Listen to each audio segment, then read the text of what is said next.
te dei o meu amor maior, do tamanho que cabia dentro do meu peito. Me desse em troca um amor tão pequenininho, quase nada embrulhadinho num papel de confeito. Não carecia, tanta pena deu, meu coração percebeu o que você queria. Zumbou de mim, pintou e bordou, abusou e me ofertou essa ninharia. Ai amor, já aprendi a viver sem nada. Já surrei ponta de faca, dei o lombo pra estaca, já levei muita lapada.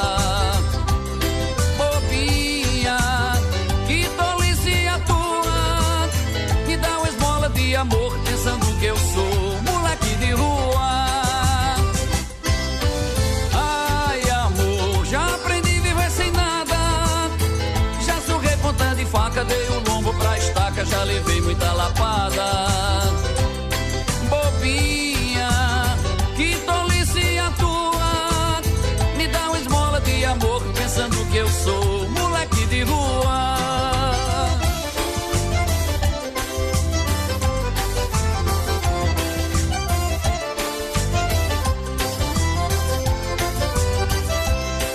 Eu te dei o meu amor maior, do tamanho que cabia dentro do meu peito. Me desse em troca um amor tão pequenininho, quase nada embrulhadinho num papel de confeito. Não carecia, tanta pena deu, meu coração percebeu o que você queria. Zumbou de mim, pintou e bordou, abusou e me ofertou essa ninharia. Ai amor, já aprendi a viver sem nada.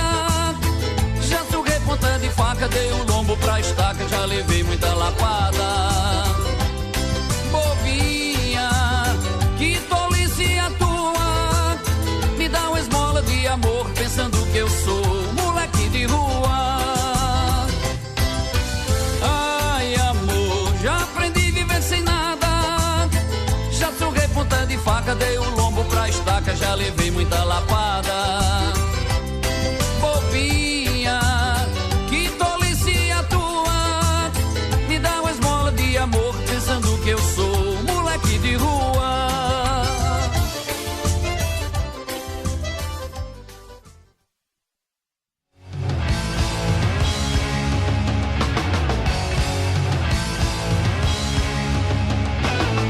Programa Fora da Curva, jornalismo, crítica e diversidade.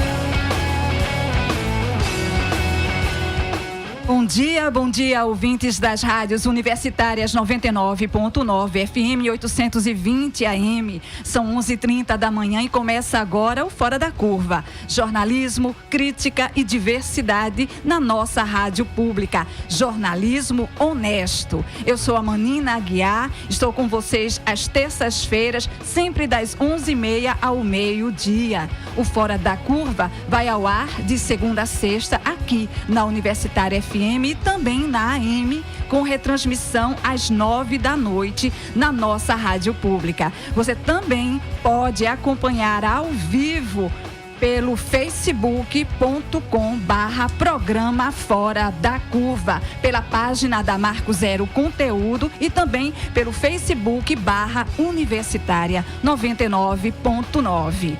Participe e divulgue do nosso programa. Aqui a gente fala o que a maioria cala.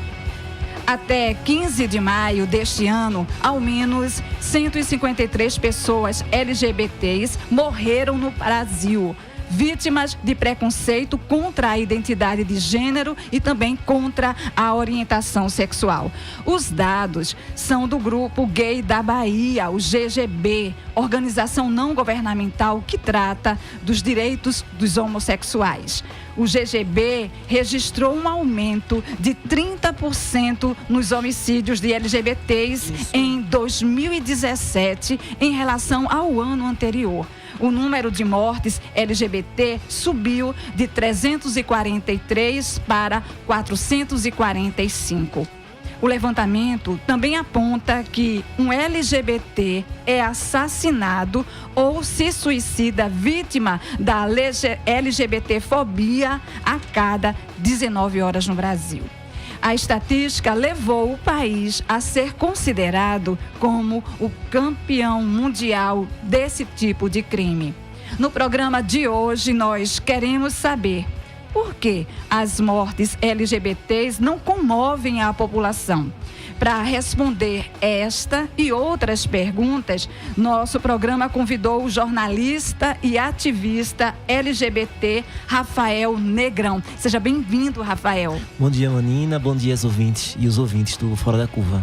Complementando o dado, o Rafael Negrão também é assessor de comunicação, né, do grupo GTP+. Muito obrigada, hein?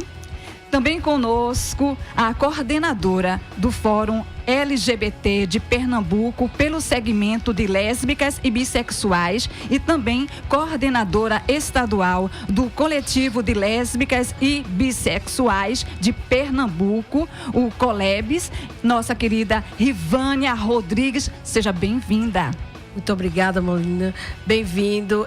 Queria agradecer a todas e todos e queria dizer que nós vamos fazer um debate aguçado e bom, tenho certeza disso. Com certeza. E conosco na bancada o nosso companheiro Sérgio Miguel, do Marco Zero Conteúdo. Bom dia, Sérgio. Bom dia a todos e a todas. Bom dia. Muito bem. O Grupo Gay da Bahia, Rivânia, colocou também que as agências internacionais de direitos humanos alertam que o Brasil mata mais homossexuais do que os 13 países do Oriente e África, onde a pena de morte contra LGBTs, onde há pena de morte. Então, por que razão? Por qual razão isso acontece aqui no Brasil? Bom, primeiro quero dizer que acho que a gente está com uma coisa muito grave, maior ainda. Acho que a gente já está, inclusive, na lista da ONU, né? Isso é preocupante. Dizer que eu acho que a falta de políticas públicas, políticas de Estado, faz com que a gente chegue nesse ritmo. Infelizmente, nós só temos política de governo. Por exemplo, quando a gente vem para o estado de Pernambuco, a gente tem uma lei, que é a Lei 12.876 de 2005, que só foi, né, homologada em 2013 e até hoje a gente não consegue ter dados. E essa lei, ela obriga a coletar dados sobre a violência contra a LGBT. Então, se a gente tem uma lei que não funciona, que ela foi feita em 2005 e ela foi sancionada em 2013 e a gente está em 2018 e ela não está em prática, então realmente os governantes não têm nenhum interesse. Então, é preciso que a política ela seja de Estado. Enquanto ela não for de Estado, a gente não vai avançar. O estado de Pernambuco é o estado que mais tem, eu sempre volto a dizer, em qualquer outro lugar, mais organismo LGBT, mas que a gente não tem uma coisa chamada investimento, por exemplo. Então, se você não tem recursos para essa pauta, para essa política, a política não vai avançar. Rafael, qual a sua opinião? Eu percebo que o direito do LGBT viver, ele não é válido de nada. A gente percebe que as mortes dos LGBTs, ele tem um requinte de crueldade, né? São dezenas de facadas, são crimes que têm uma perversidade. É como se o nosso direito de viver fosse ceifado. A sociedade não entende que nós somos cidadãos e cidadãs que temos direito. E aí a gente percebe que essas mortes, né, inclusive quando a mídia ela retrata, né, mostram o LGBT muitas vezes, ele de vítima, ele vira o algoz de uma situação. Muitas vezes é como se o LGBT procurasse essa morte. E aí a gente é visto por essa sociedade como o quê? Como nada. Aquele corpo daquele LGBT só tem valor muitas vezes para a família e para os verdadeiros amigos.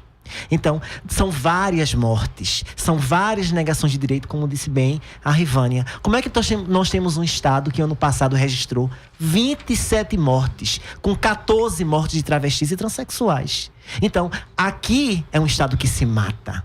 E se mata porque a gente só quer ser o que a gente é. Ser humano. Então a gente precisa de políticas de investimento e de ser visto como cidadão e como cidadão. Olha, os dados prosseguem. Todos os estudos indicam crescimento nos atentados cometidos contra a população LGBT no Brasil. A gente continua contigo, Rafael. O que o movimento LGBT tem feito para denunciar essa situação? E você depois também pode dar a sua opinião, Rivânia. O movimento LGBT, ele é importante. Porque é através do movimento, das organizações, das entidades, que a gente pleiteia as políticas públicas. Que a gente pauta os governos e a gente se reorganiza enquanto sujeitos de direitos. Agora, o movimento LGBT, ele é importante para emplacar essas políticas e para dar vez e voz o que a gente não tem, o que esses governos nos devem. Porque eu vejo que o Brasil, né, e o mundo tem uma dívida conosco.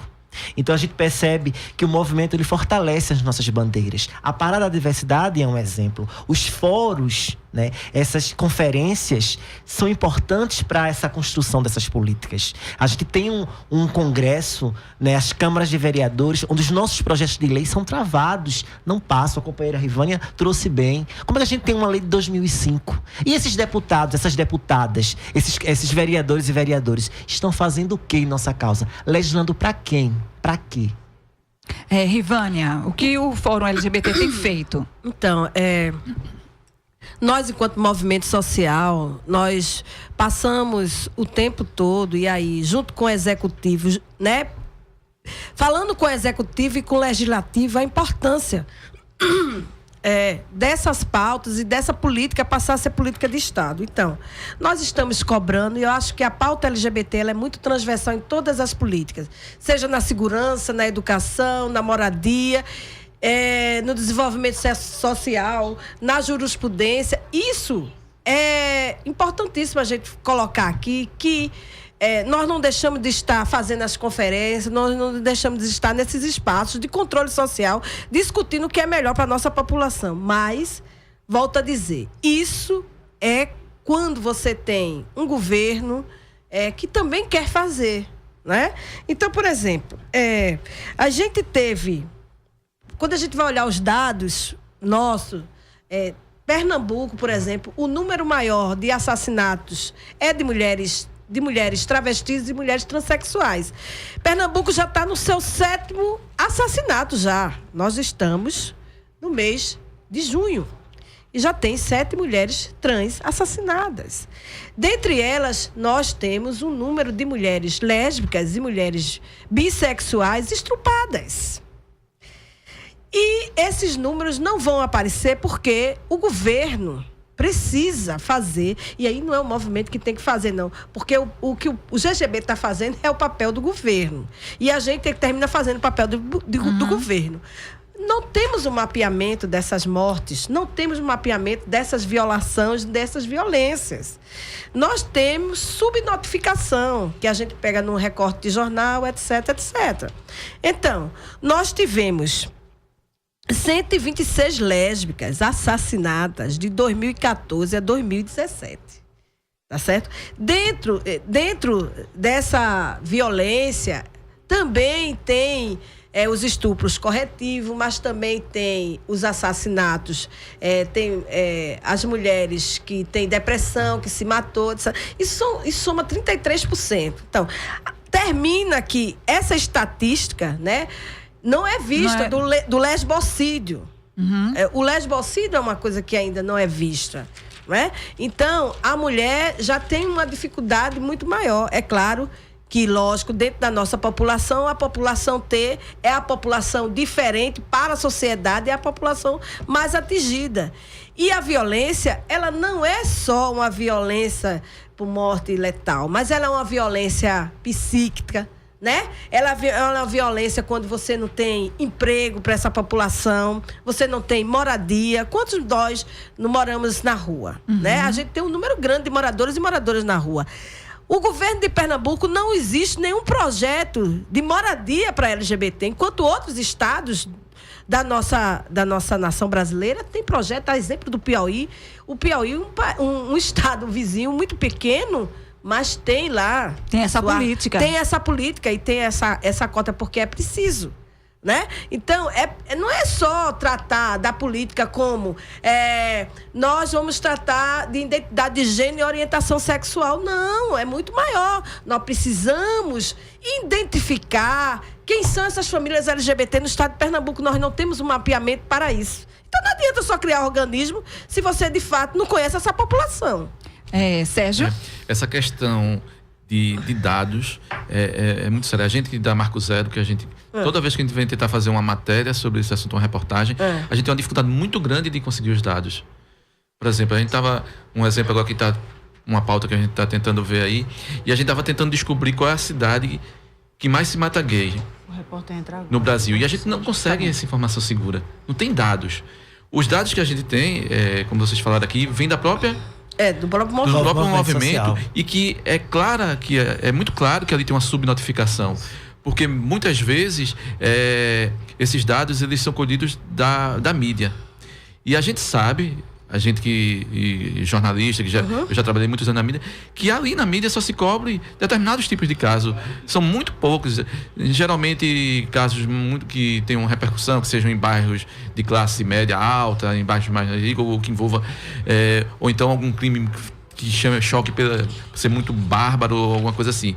Mas isso é um problema sério e eu acho que sem informação, sem esses dados, não é possível se fazer política pública. Então eu acho que tem que se começar, é o mínimo que se tem que fazer, essa coleta de dados. Mas eu queria aproveitar não sei se fazer uma provocação aqui para o pessoal da mesa. Sim. Mas me parece que está havendo esse aumento dessa violência. Me parece que isso sempre existiu, mas é porque agora me parece que está tendo mais visibilidade. E isso passa muito pelo empoderamento. Eu sinto, observando como jornalista, acompanhando e como cidadão, que começa a haver um empoderamento maior das mulheres trans, da população, dessa população. Então, um exemplo aqui, a Marco Zero. Só esse ano nós fizemos uma excelente matéria com Maria Clara Araújo, estudante de pedagogia da Universidade Federal, que milita, que produz conhecimento, que faz, assim... Nós fizemos com a outra Maria Clara Sena, que são mulheres incríveis, que fazem a diferença. E, infelizmente, Maria Clara teve que sair do país. Defensora dos direitos humanos, da população. Também fizemos matéria com Dália, na universidade, foi espancada, mas... Da violência que ela sofreu, ela demonstrou um empoderamento muito grande da maneira como reagiu isso, de mobilizar. Então, me parece que, não sei se vocês concordam, que quando esse empoderamento e esse protagonismo começa a aparecer, parece que incomoda mais e estimula. Não sei se vocês... Eu percebo que nós incomodamos em todos os espaços. Eu acho que uma forma que nós aparecíamos e aparecemos ainda hoje é a questão artística, né? O LGBT que é artista, que aparece, mas muitas vezes esse LGBT que é artista que aparece, ele não fala em prol da nossa classe, ele não defende as nossas pautas, ele faz o sucesso dele. Você dá um exemplo aqui, o Pablo Vittar, né? O quanto ele é perseguido mediaticamente. Um dia desse ele apareceu um vídeo que aparece o órgão genital dele. Então, quanto ele foi serviu de chacota, de brincadeira, de discriminação, o quanto ele precisa, né, se fortalecer para estar nesses espaços, porque para nós esses espaços ele não pode. E aí quando a gente se fortalece enquanto grupo, e Rivânia pode dizer isso enquanto fórum, enquanto entidade, enquanto sujeito, a gente está sim aparecendo. Olha, e por falar, né, nessa visibilidade, nessas conquistas que a população LGBT está conseguindo, nós vamos falar agora com o repórter Henrique Jonatas. Ele está acompanhando o lançamento do programa Zona Multicor e vai conversar agora com a Luciana. Ela é coordenadora da diretoria LGBT da UFPE, ok? Alô, Henrique? Olá, Manina. Bom dia a todos e a todas. Ao meu lado está a Luciana Vieira, da diretoria LGBT. Ela vai falar sobre o programa Multicor, que estreia amanhã na TV Universitária. Então, Luciana, como surgiu a ideia do programa? Então, bom dia a todos e a todas. Queria agradecer mais uma vez, né, a participação no Zona Multicor, que é um programa que eu pessoalmente sou fã, e nós da diretoria LGBT também. O Zona Multicor está inserido na política LGBT da nossa universidade. Então, é um projeto, né, que tem como objetivo a formação de alunos e alunas LGBTs, né, já que é um programa feito por nossos alunos e alunas. E, além disso, abrir espaço, né, para a entrada do mercado de trabalho, né, já que a televisão é um meio, né, de divulgação da arte e cultura da comunidade LGBT. E como é que as pessoas podem acompanhar o programa? Então, o programa vai lá toda quarta-feira, às 9h30 da noite. Tem uma reprise no sábado também, às 10 da noite. E depois dessa reprise, o programa vai estar disponível na página da TVU. Ok, muito obrigado, Luciana. Henrique Jonatas para o pessoal do Fora da Curva.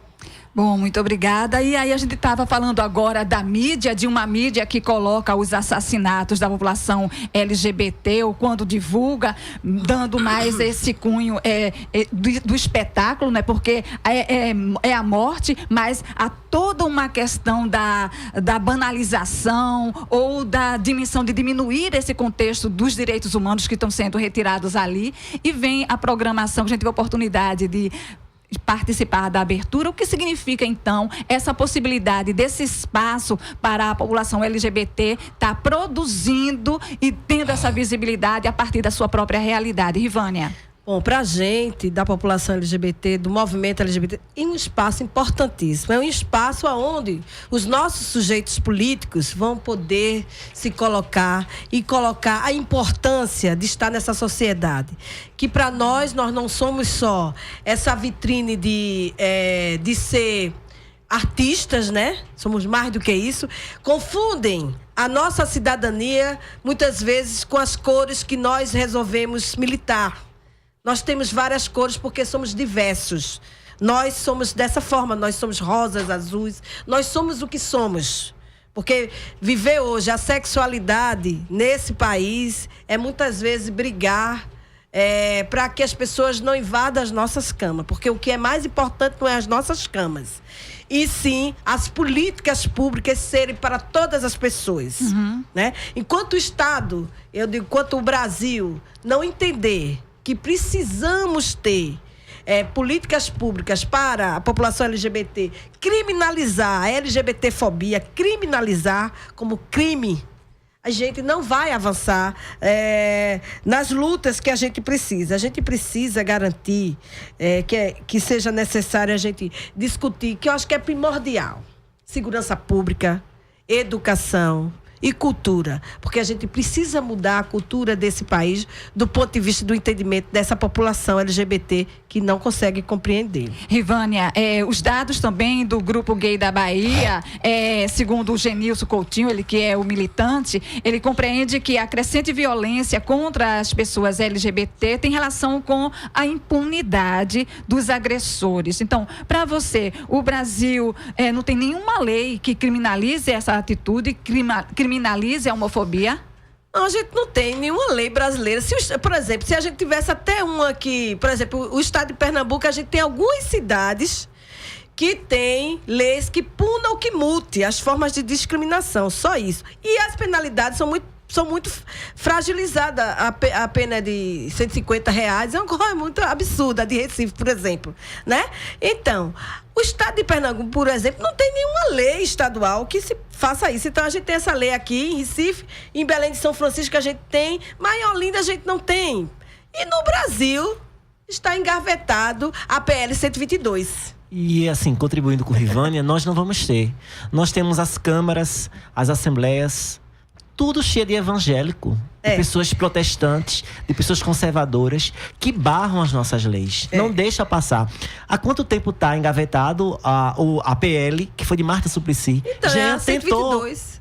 Desengavetar, mas não consegue. Então a gente tem um fundamentalismo religioso que quer legislar sobre as nossas vidas. E aí, por isso que é importante nos unir, estar levantando nossas bandeiras de luta. A gente não consegue, Marina. Você tem uma ideia?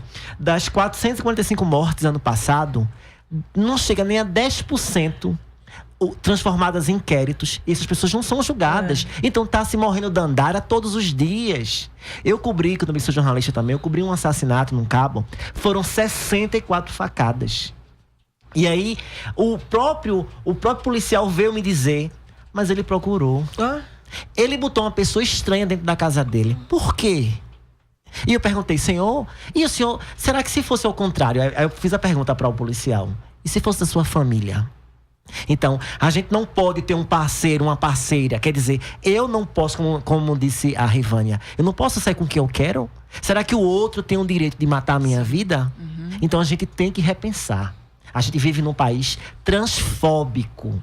Aqui se mata homossexual por nada. Homossexual, lésbico. E eu quero complementar a sua fala colocando que o país, o Brasil, ele é vanguarda na discussão da política LGBT no mundo inteiro. Mas nós começamos a amadurecer no Brasil uma coisa muito difícil, que a partir dos anos 2006, o fundamentalismo entrou no nosso país com força. Isso é muito ruim. Né? Nós precisamos ocupar o legislativo. E os fundamentalistas, eles se organizam muito bem. E nós precisamos nos organizar para. Nós precisamos garantir que nós tenhamos LGBTs nas casas legislativas. Não só pessoas que falem pela gente. Companheiros e companheiras maravilhosos. Mas precisamos ocupar esses espaços, eu digo sempre. Só quem sabe das nossas dores e delícias somos nós. Portanto, a pauta LGBT, como a pauta da mulher, como a pauta da negritude, são pautas muito caras para os movimentos. E que eles banalizam as nossas pautas. Precisamos sair dessa enquete de achar que as nossas pautas só se resolvem quando se cria organismo. Ora, se cria organismo, mas não se cria como se trabalhar organismo. Porque o Estado de Pernambuco tem hoje um centro de referência estadual bom, maravilhoso. Mas não tem como as pessoas trabalharem no centro, porque não tem um carro nem para visitar uma outra cidade. Então, a parte psíquica, social, né, jurídica, a gente fica a desejar. Né? E quantos de nós está aí sem ter condições de ter um advogado, etc, etc. Mas olha, só uma dúvida que eu fiquei... porque vocês falaram da PL... Que 122. Ela trata de que exatamente mesmo? Ela criminaliza a LGBTfobia. Antigamente, quando ela foi pensada, era só a homofobia, né? Mas as conferências fez com que a gente visibilizasse cada vez os nossos sujeitos e sujeitas políticas. Então, ela criminaliza a LGBTfobia no Brasil. Então, é preciso que a gente tenha isso. Mas a gente não tem nem no estado de Pernambuco ainda. Em contrapartida, a gente tem a Lei Maria da Penha, o Estatuto do Idoso, N leis. E nós? A gente não existe? É essa pergunta que eu faço para você que está em casa. Né? Todo mundo tem um LGBT na família. Mas a gente não é visto como cidadão. A Constituição Federal parece que no artigo 5º diz que todos nós somos iguais perante a lei. Será? Gente, além dos assassinatos, muitos atos de violência homofóbica, quando a vítima é homossexual, e transfóbica, quando a vítima são transexuais, têm sido relatados em todas as regiões do país. Os crimes vão da intimidação psicológica até agressão física, tortura, sequestros e assassinatos seletivos, como o Rafael colocou aqui recentemente na nossa fala. A violência sexual também tem sido amplamente divulgada, inclusive a chamada violência corretiva, que foi até colocado aqui, ou estupro punitivo, no qual homens estupram mulheres que assumirem ser lésbicas sob o pretexto de tentar curar suas vítimas da homossexualidade. E aí, Rivânia, o que o Estado deve fazer para punir esse tipo de violência, já que a gente está lutando tanto por políticas públicas? Bom, o Estado precisa garantir que o que a gente discutiu nas conferências seja implementado. É simples assim. Se nós conseguirmos tirar do papel o que a gente colocou lá, olha, a gente vai avançar em muitos e muitos, tá certo? A gente precisa, até coloquei aqui uma frasezinha que a gente precisa estancar, né, a sangria que foi derramada por tantos LGBTs. Então, a gente precisa garantir com que essas políticas na segurança, na educação, na saúde, no desenvolvimento social, nas jurisprudências, ela seja efetivada de fato. Então, quando a gente conseguir tirar isto, colocar, muita coisa está sendo feita a partir das conferências do que a gente colocou lá, mas muitas coisas ainda não tem. Por exemplo, se a gente garantir que a gente crie, minimamente, se a gente garantisse que esta lei que a gente tem aqui no estado de Pernambuco, a lei 12.876, ela fosse de fato feita, a gente saía dessa zona de tanta violação e violência, porque a gente não tem dados, né? As pessoas não respeitam a população LGBT e não sabem tratar a população LGBT, principalmente na segurança pública, principalmente na área da saúde, na educação, né? Quantas travestis ainda e transexuais não conseguem chegar na escola? Muitas já estão, mas é uma maioria de 5% ainda nas universidades. A gente precisa ocupar mais esses espaços. E esses espaços só é ocupado quando a gente garante que essas violações não estejam na saúde, né? Não esteja na educação, porque é muito difícil chegar numa escola e não conseguir viver aquela escola, né?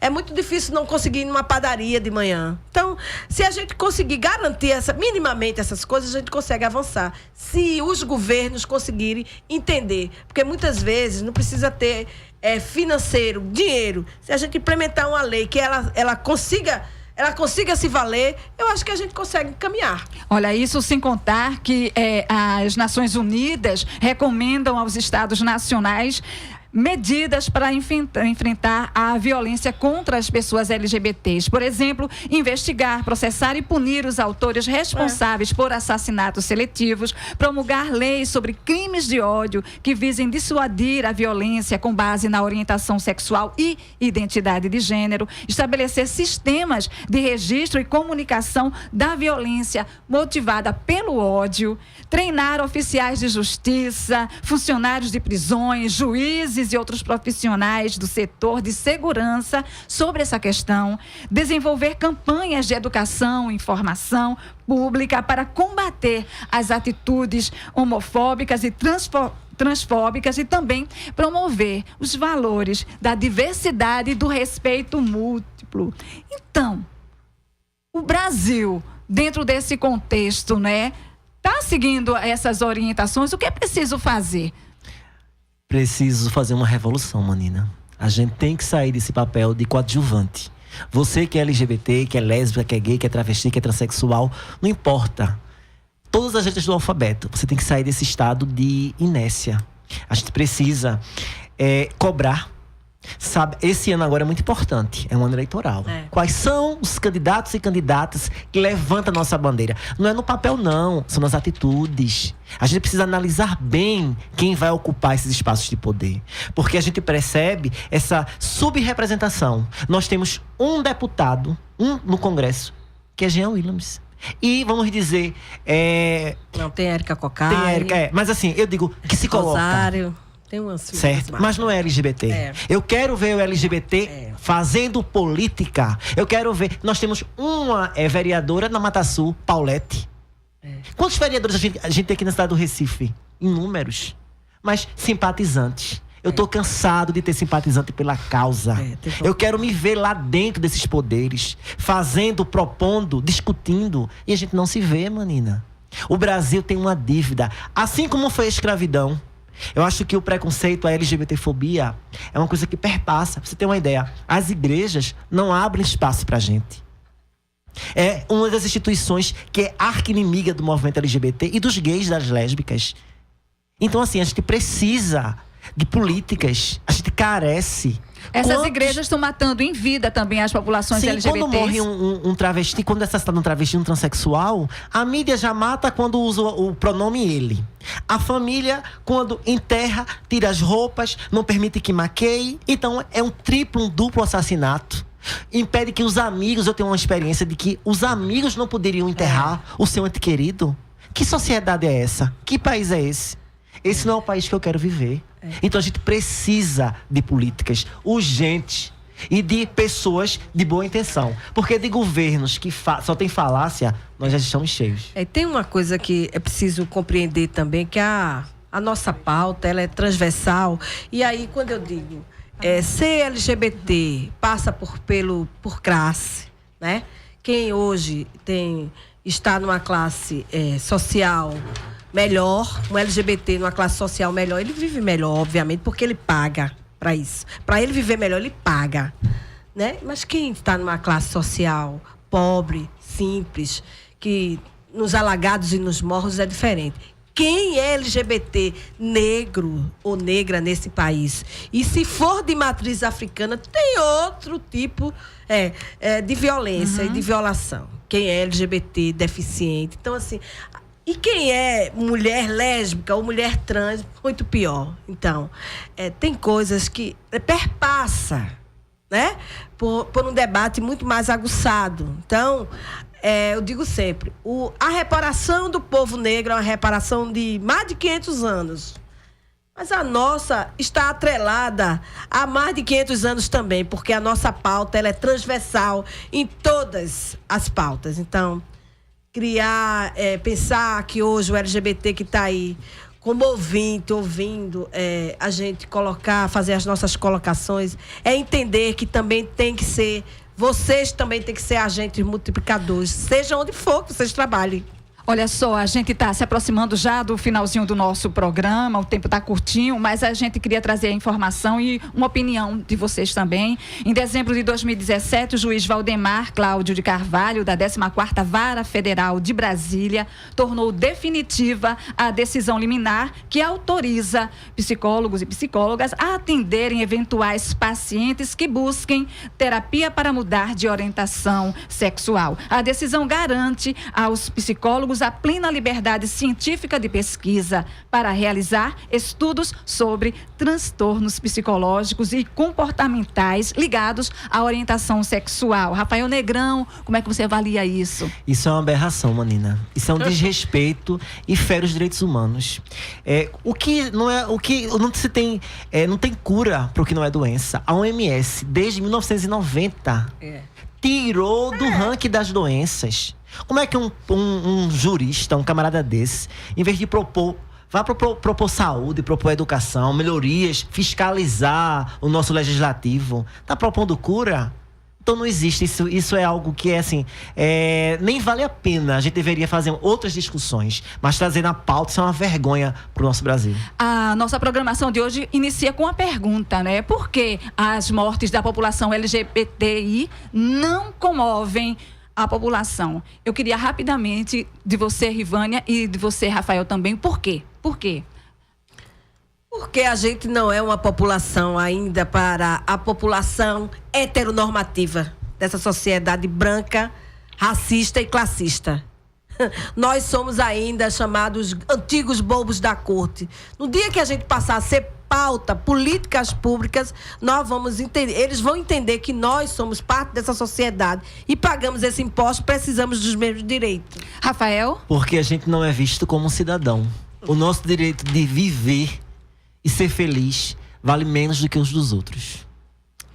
Muito bem, a gente agradece a Rafael Negrão e a Rivânia Rodrigues por estarem conosco na programação, e o nosso programa de hoje vai ficando por aqui. Nós agradecemos a você, ouvinte, que acompanhou o nosso programa na última meia hora e que a gente tenha contribuído para você se comover, sim, com a morte da população LGBTI.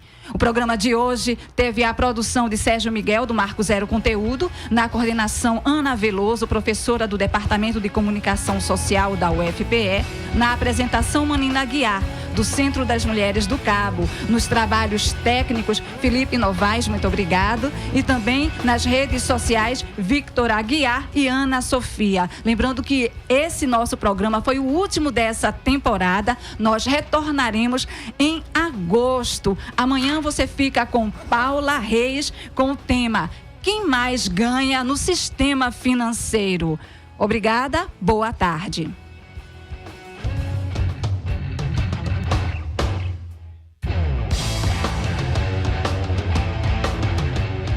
O programa Fora da Curva é uma realização do Departamento de Comunicação Social com o apoio do Departamento de Sociologia, do Núcleo de Design e Comunicação do Centro Acadêmico do Agreste e do Núcleo de Rádio e TV Universitária. Parceria com o Marco Zero Conteúdo, Centro de Cultura Luiz Freire, Centro das Mulheres do Cabo, Centro Sabiá e Terral Coletivo de Comunicação. Esse programa fica disponível nas nossas redes sociais, na nossa página do Facebook, no canal do YouTube e no Mixcloud. A música tema do nosso programa foi composta pela banda Diablo Motor. Programa Fora da Curva. A gente fala o que a maioria cala.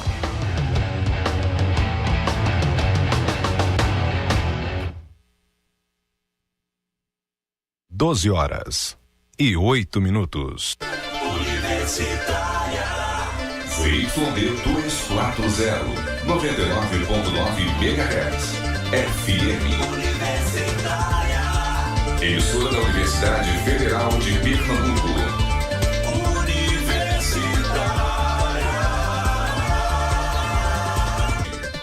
Este som lhe incomoda? O alarme quebrado do seu carro também pode incomodar muita gente. Conheça seus direitos e deveres com o som que você produz. Acesse somsimbarulhonão.com.br, leia a cartilha e colabore para diminuir a poluição sonora. Uma campanha educativa do Ministério Público de Pernambuco. Apoio Universitária FM.